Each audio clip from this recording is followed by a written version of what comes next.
Imagine being charged with a serious crime. You're terrified, you're desperate, and the only person standing between you and prison is your lawyer, the one person who is legally required to protect you, the one person you can tell everything to, the one person who must never betray you. But what if your lawyer was secretly working for the police? What if every confession, every strategy, every private conversation was being fed straight to the people trying to put you behind bars? This isn't a hypothetical. It happened, and it became one of the most shocking legal scandals of the modern era. But here's the twist. This scandal didn't just affect one case. It threatened to unravel an entire criminal justice system.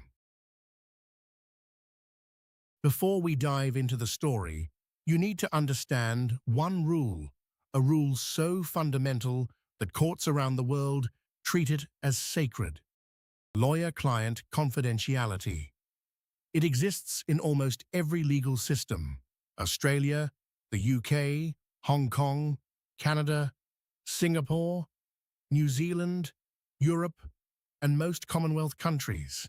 It means your lawyer must protect your secrets, act in your best interests, never help the other side, and never betray you. Break this rule, and the entire justice system collapses.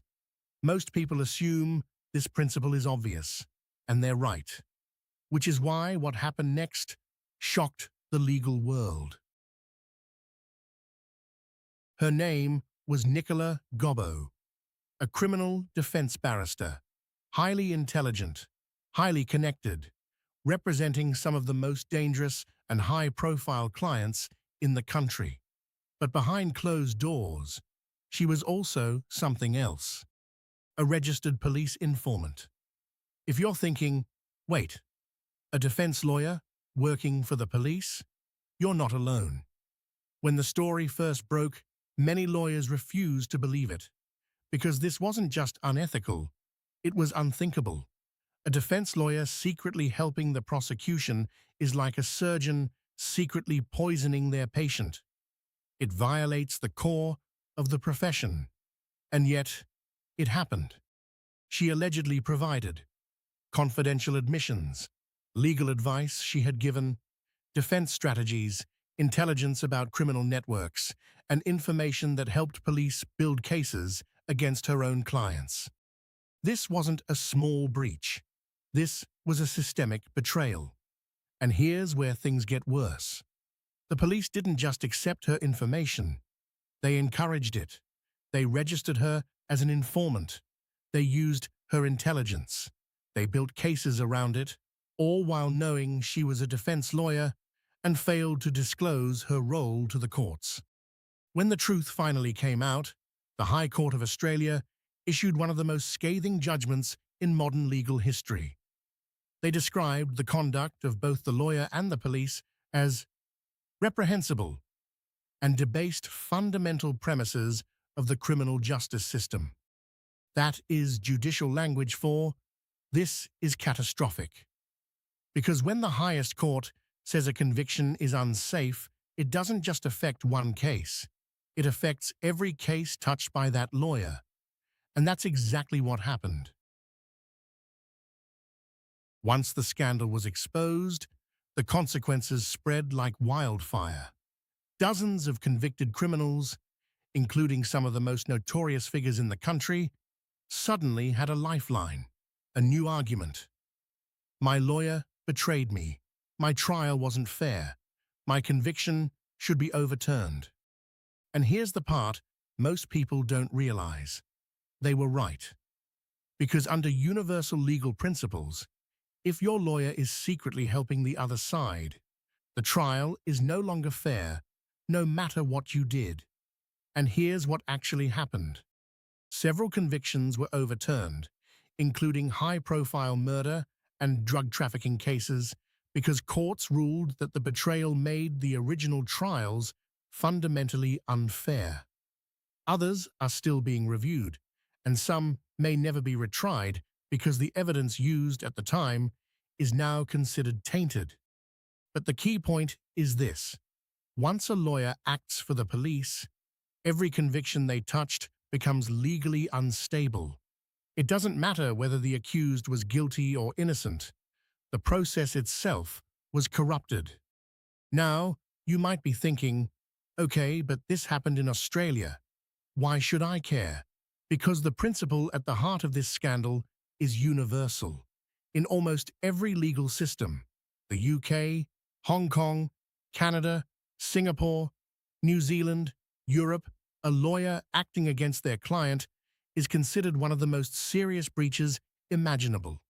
It doesn't matter where you live, if your lawyer betrays you, the entire case can collapse. This scandal is a global warning. The justice system only works if lawyers stay loyal to their clients. The fallout was so severe that a royal commission was launched. Its findings were devastating. The police failed in their ethical duties. The lawyer failed in hers. The justice system was compromised, and dozens of convictions were now in question. The commission concluded that the use of Gobbo as an informant was a grave breach of legal ethics and a systemic failure. This wasn't just a scandal, it was a structural breakdown. But here's something people often overlook. This scandal didn't just affect criminals. It affected families, victims, police officers, prosecutors, and the public's trust in the justice system. Because when a conviction is overturned due to unfairness, it doesn't mean the person is innocent. It means the process was corrupted. And when the process is corrupted, everyone loses.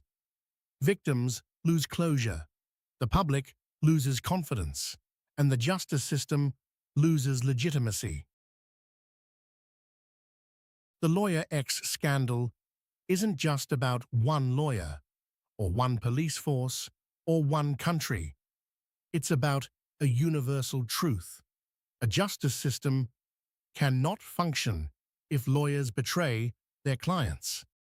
Because once that trust is broken, every conviction becomes unstable, every trial becomes questionable, and every defendant, guilty or not, loses the right to a fair defense. This scandal is a reminder that the law isn't just rules, it's relationships. And when those relationships collapse, the entire system shakes. And the real question is this: if one lawyer's betrayal could destabilize an entire justice system, how many other convictions around the world rest on trust we simply assume is unbreakable? If you want more clear, documentary-style explanations of the law, please like and subscribe, and I'll see you in the next one.